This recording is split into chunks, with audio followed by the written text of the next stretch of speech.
시온 찬양대의 귀한 찬양 감사합니다. 오늘도 3부 예배 참석하신 여러분에게 주님의 평화가 함께하길 바랍니다. 오늘 제단 위에 초가 바뀐 것을 볼 수 있었을 겁니다.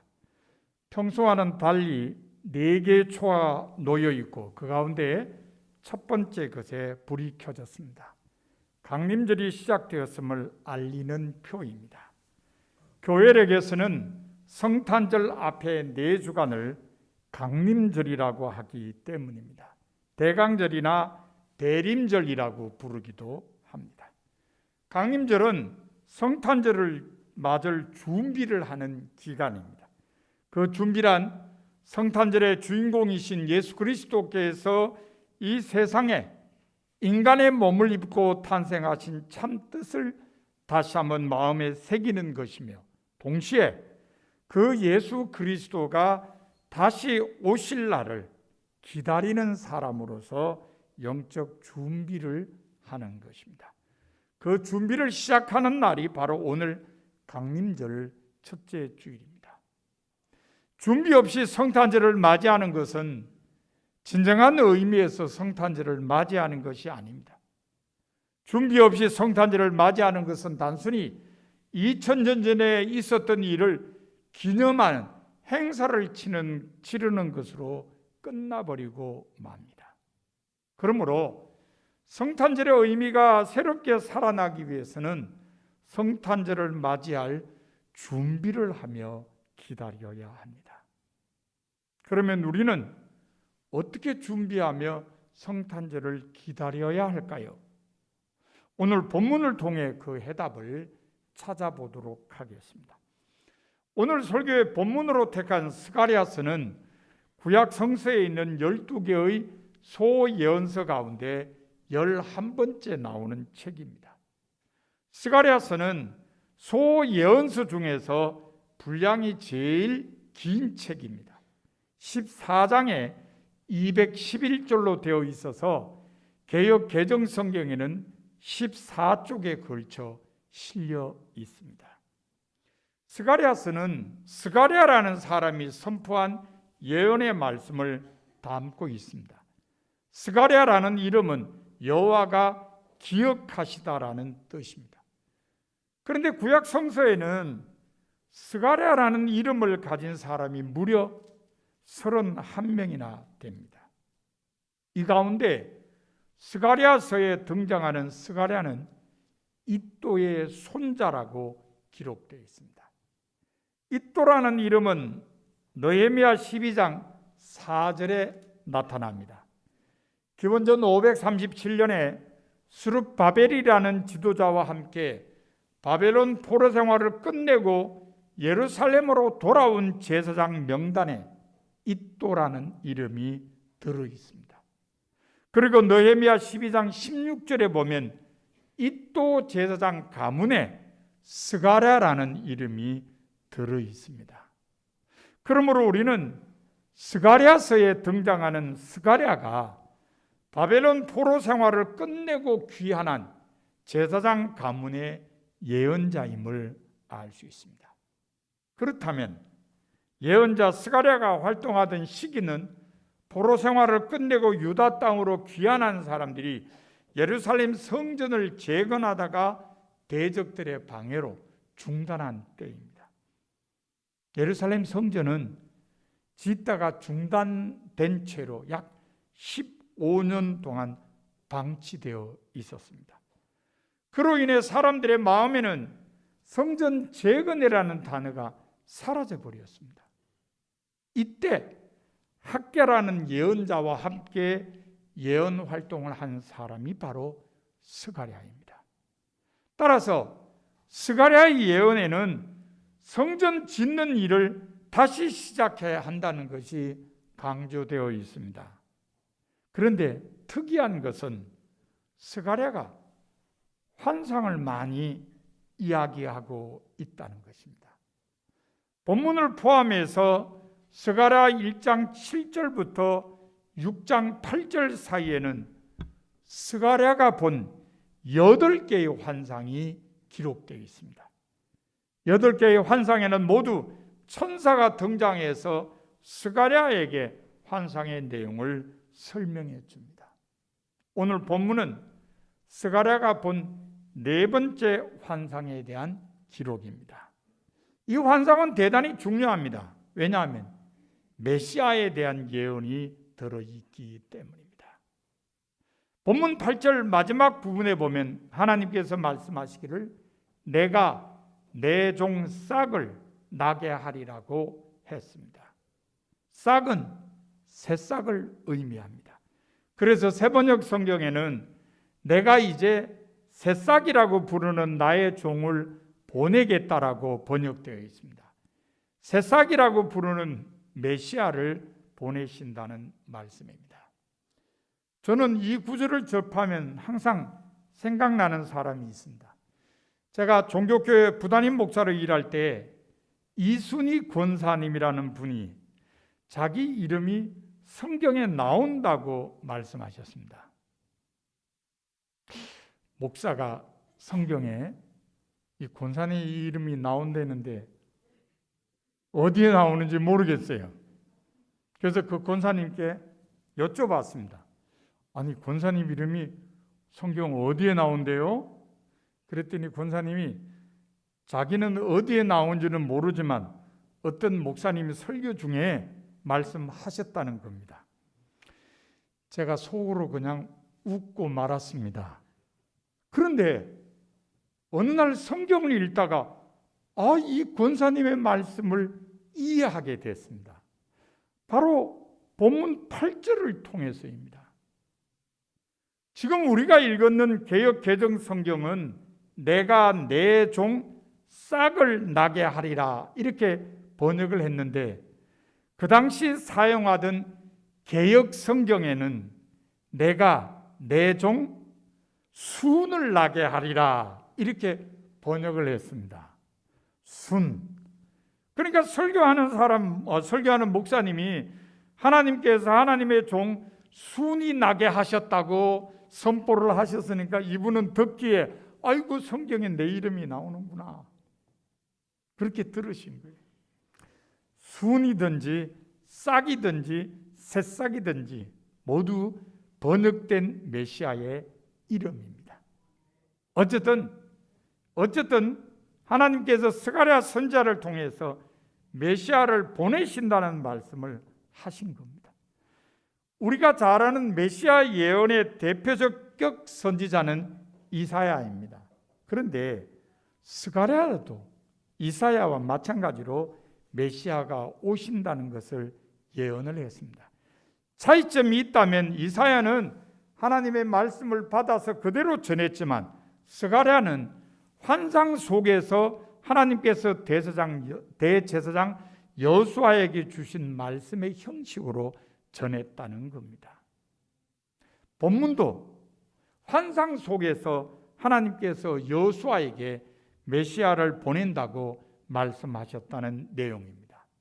그런데 본문이 강림절 절기를 맞은 우리의 관심을 끄는 것은 하나님께서 여수아에게 메시아를 보낸다는 말씀과 함께 메시아가 이 땅에 오면 일어나게 될 2가지 일에 대한 것도 동시에 말씀하셨다는 것 때문입니다.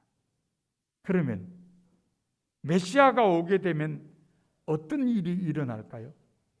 본문에 의하면 그 첫 번째 일은 사람들의 죄악이 용서받는다는 것입니다. 본문 9절을 보십시오. 하나님께서 여수아 앞에 세운 돌에 글을 새길 것이라고 하셨습니다. 그런데 그 돌에 새길 글은 이 땅의 죄악을 하루에 제거하리라 입니다. 메시아가 오면 일시의 모든 죄악이 용서받는다는 것입니다. 창세기 3장에 의하면 인간이 범죄함으로써 하나님과의 조화가 파괴되어 버렸습니다. 그래서 하나님의 징계를 받게 되었고 에덴 동산에서도 쫓겨났습니다. 범죄한 인간이 하나님 앞에 설 수 없기 때문입니다. 그러나 하나님께서는 인간을 에덴 동산에서 쫓아내실 때 먼저 가죽 옷을 지어 입히셨습니다. 범죄하여 징계를 받는 인간이라도 구원하시려는 하나님의 사랑이 나타난 것입니다. 이러한 하나님의 사랑이 범죄한 인간으로 죄 용서함을 받을 수 있도록 길을 열어주셨습니다. 그것이 구약시대는 희생제사였으며 신약시대에는 예수 그리스도의 보혈이었습니다. 구약시대 사람들은 속건제나 속죄제와 같은 희생제사를 드림으로써 자신이 지은 죄를 용서받을 수 있었습니다. 그러나 메시아로 오신 예수님께서는 십자가에서 보혈을 흘리심으로써 그를 믿는 모든 사람이 일시에 죄사함을 받게 하셨습니다. 그러므로 메시아가 오면 일시에 모든 죄악이 용서받는다는 예언은 이루어진 것입니다. 그러나 안타깝게도 모든 사람이 다 죄사함을 받는 것은 아닙니다. 죄 용서함을 받고 죄의 멍에를 벗어버린 사람이 있는가 하면 죄 용서를 받지 못하고 죄의 멍에 짓눌려 사는 사람도 있습니다. 그러면 어떤 사람이 죄 용서함을 받을 수 있을까요? 어떻게 해야 죄 사함을 받을 수 있을까요? 성서에 의하면 첫째, 자신이 죄인임을 인정하고 구원받기 위해 예수 그리스도를 믿어야 합니다. 둘째, 자신의 죄를 고백해야 합니다. 그리고 셋째, 고백한 죄에서 돌이켜야 합니다. 그래야 죄 사함을 받을 수 있습니다. 그런데 우리는 이러한 과정을 한 단어로 요약해서 표현합니다. 바로 회개입니다. 그렇습니다. 회개를 통해 죄 사함을 받게 됩니다. 그래서 메시아의 길을 예비한 세례 요한은 회개하라, 천국이 가까웠느니라고 외치며 죄 사함을 받게 하는 회개의 세례를 전파했습니다. 마가복음 1장 15절에 의하면 메시아로 오신 예수님께서도 첫 설교를 때가 찼고 하나님 나라가 가까이 왔으니 회개하고 복음을 믿으라고 선포하셨습니다. 누가복음 23장 43절에 의하면 십자가 위에서도 회개한 강도에게 오늘 네가 나와 함께 낙원에 있으리라고 선언하셨습니다. 또 같은 누가복음 24장 47절에 보면 성천하시기 직전에도 죄사함을 받게 하는 회개가 예루살렘에서 시작하여 모든 족속에게 전파될 것이라는 기록을 인용하시면서 너희는 이 모든 일의 증인이라고 말씀하셨습니다. 회개에 대한 선포는 사도들에게도 이어졌습니다. 사도행전 2장 38절에 보면 베드로는 자기 설교를 듣고 마음에 찔린 사람들이 우리가 어찌할 거라고 묻자 너희가 회개하여 각각 예수 그리스도의 이름으로 세례를 받고 죄 사함을 받으라고 대답했습니다. 그러므로 메시아를 통해 죄 용서함을 받기 원하는 사람은 회개해야 합니다. 자신이 죄인임을 인정하고 구원받기를 위해 예수 그리스도를 믿어야 합니다. 또 자신의 죄를 고백해야 합니다. 그리고 고백한 죄에서 돌이켜야 합니다. 그것이 죄 사함을 받는 길입니다. 바로 성탄절의 주인공이신 예수 그리스도를 맞을 사람들이 갖추어야 할 첫 번째 준비입니다. 메시아가 오게 되면 일어날 두 번째 일은 사람들이 서로 화평하게 지낸다는 것입니다. 본문 10절에 보면 하나님께서 여호수아에게 말씀하시기를 그날에 너희가 각각 포도나무와 무화과나무 아래로 서로 초대하리라고 했습니다. 왜 무화과나무와 포도나무 아래로 사람들을 초대할까요? 그것은 포도나무와 무화과나무는 여름에 서늘한 그늘을 제공해 주기 때문입니다. 이스라엘 사람들이 사는 가나안 땅은 우리보다 습도가 낮습니다. 기온은 높지만 습도가 낮아서 더운 날에도 그늘에서는 편히 쉴 수 있습니다. 그래서 저 같은 사람은 이스라엘의 성지순례를 가면은 제 전용 양산을 가져갑니다. 네, 양산을 쓰면 확실히 덜 더워요. 그늘이 만들어지기 때문이죠. 따라서 포도나무와 무화과나무가 제공하는 그늘은 사람들을 편히 쉬게 해줍니다. 아울러 포도나무와 무화과나무는 좋은 먹을거리도 제공해 줍니다. 포도는 맛과 더불어 영양가에서 당연히 최고의 과일입니다. 저는 포도를 참 좋아합니다. 그래서 앉아서 포도를 먹기 시작하면 한 반관은 그냥 먹습니다. 좀 죄송한 거는 겁질하고 씨를 제가 안 먹어서 속 알맹이만 먹고 겁질하고 씨를 내뱉으니까 한 반간 정도는 먹는 것 같아요. 맛이 좋아서 그렇죠. 요즘은 또 다이어트 하는 사람들이 포도 다이어트라는 이름으로 이 포도를 높이 평가하더라고요. 영양가가 있다는 거였죠. 무화과도 마찬가지입니다. 우리에게는 익숙하지 않지만 무화과의 맛과 영양가도 역시 최고입니다. 따라서 포도나무와 무화과나무가 제공하는 과일은 사람들로 어울려 먹고 마실 수 있게 해줍니다. 이처럼 포도나무와 무화과나무 아래로 서로 초대한다는 말씀은 이웃과 더불어 서로 화평하게 지낸다는 것을 의미합니다. 메시아가 오게 되면 사람들이 이웃과 더불어 평화를 누리게 된다는 것입니다.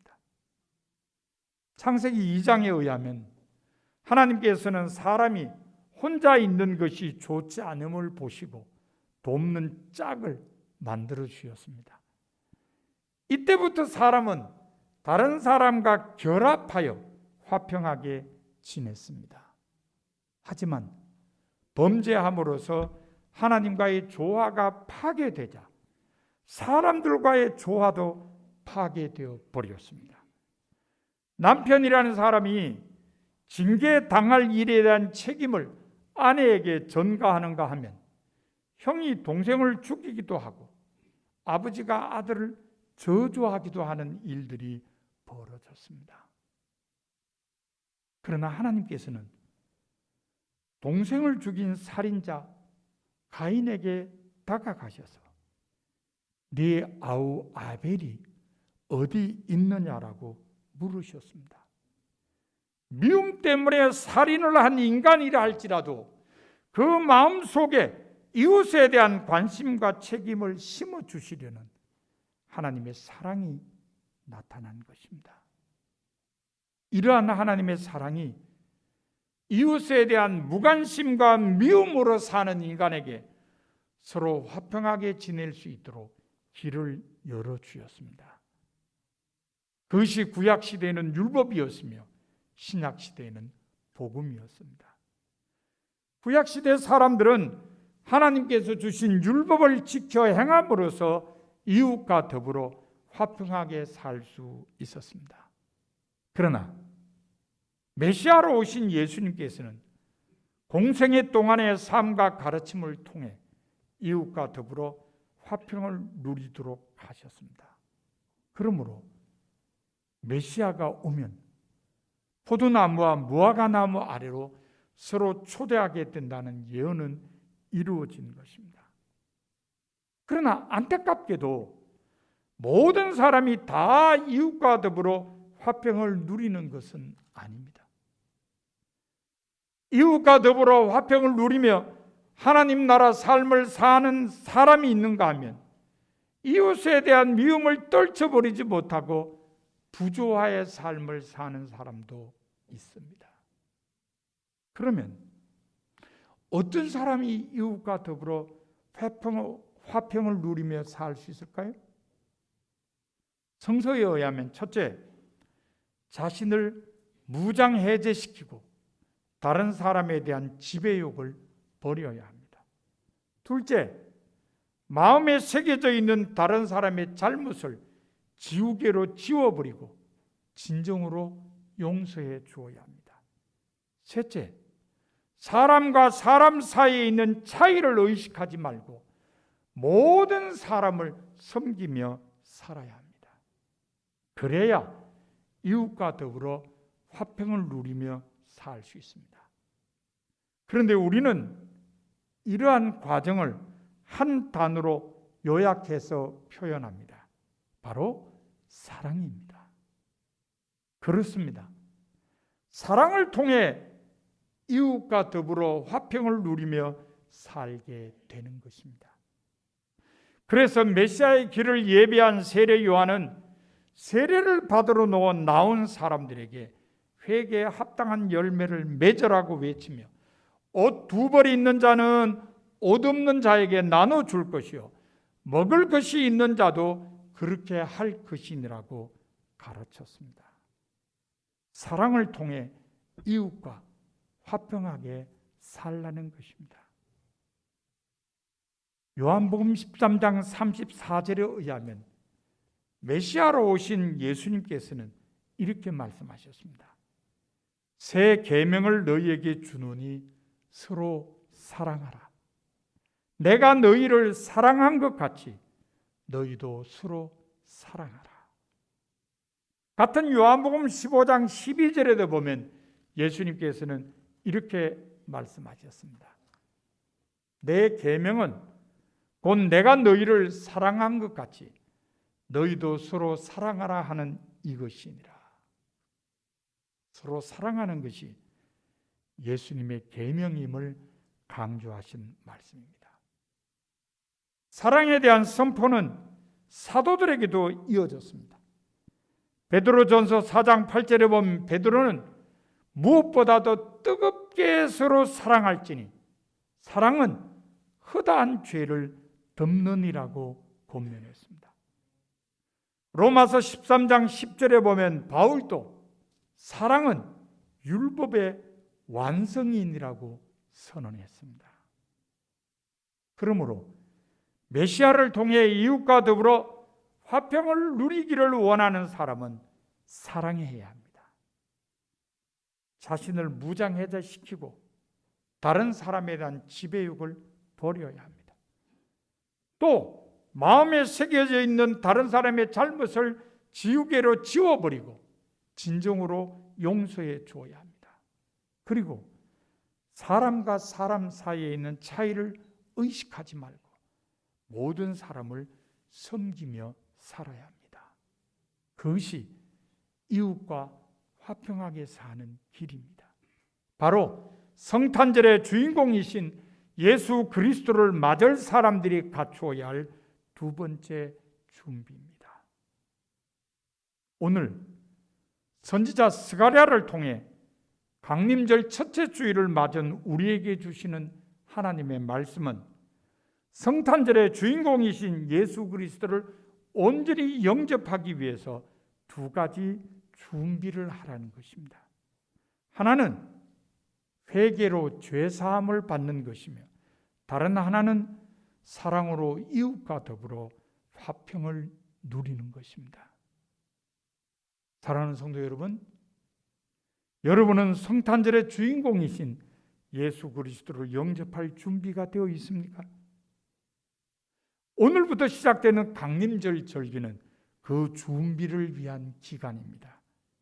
그러므로 여러분도 이 준비에 동참하셔야 합니다.